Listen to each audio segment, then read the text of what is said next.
They call it Poverty Point. That name alone tells you how the story was rewritten. It came from a white plantation owner in the 1800s who saw nothing but farmland and profit in the mounds that had stood for thousands of years. But the people who built it didn't know poverty. They knew geometry, they knew trade, they knew how to gather thousands of people into a living, breathing capital city. Let's rewind. We're standing in Louisiana about 3,500 years ago. Europe is still in its Bronze Age. Rome doesn't even exist yet. But here, along the Mississippi floodplain, a city rises. From the ground, it looks like gentle ridges. But climb higher or look from the air, and the design appears. 6 massive concentric arcs, perfect circles of earth, rippling outward from a great plaza. And at the edge, a colossal mound, 72 feet high, shaped like a bird in flight, its wings spread wide toward the horizon. This is Mound A. Built by hand, basket by basket, more than 30 million loads of earth. Now ask yourself, who could organize a project like this?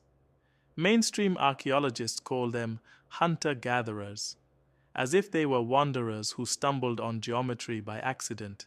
That's a downgrade. These were engineers of earth and water, astronomers who tracked the solstice, and master traders who pulled resources from across the continent. They brought copper down from the Great Lakes, soapstone from the Appalachians, flint from the Ozarks, shells from the Gulf of Mexico, polished until they shone like glass. This wasn't a village, this was a hub, the beating heart of a trade network that stretched thousands of miles. And yet, who were they? The first archaeologists to dig into the mounds in the late 1800s and early 1900s wrote down what they saw in their notes: skulls with broad noses, strong jaws, tightly curled hair. In the language of the time, they called them Negroid, meaning African features. Those words appeared in early reports, and then, quietly, were erased in later Smithsonian publications.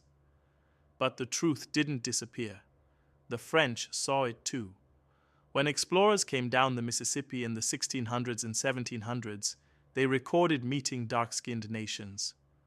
Jean-Bernard Bossu, in his Nouveau Voyage dans l'Amérique septentrionale, described the people as très basanés, very dark. Lepage du Prats, in his Histoire de la Louisiane, 1758, compared the Natchez and neighboring tribes to Africans in both skin color and hair texture. Henri Joutel, a member of La Salle's doomed expedition, wrote in his journals of Indians whose color is much nearer black than red. These weren't Africans brought here in chains. These were the indigenous nations of the Mississippi Valley: Washita, Natchez, Tunica, Alibamu, Choctaw.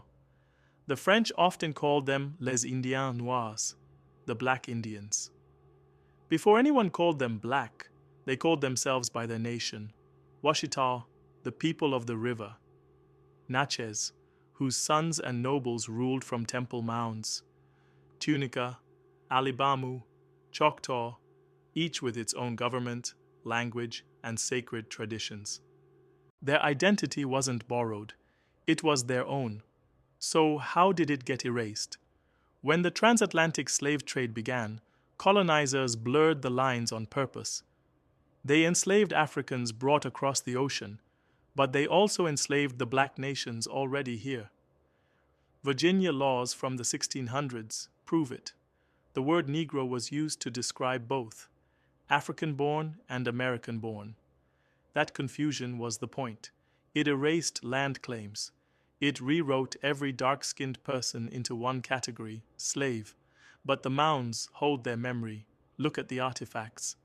Clay cooking bowls, heated and dropped into water-filled pits to boil food.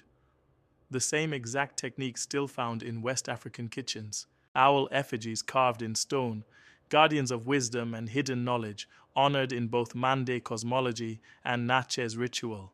And the alignments, ridges and mounds placed to mark the winter solstice sunrise. A calendar written into the land itself. And then the silence.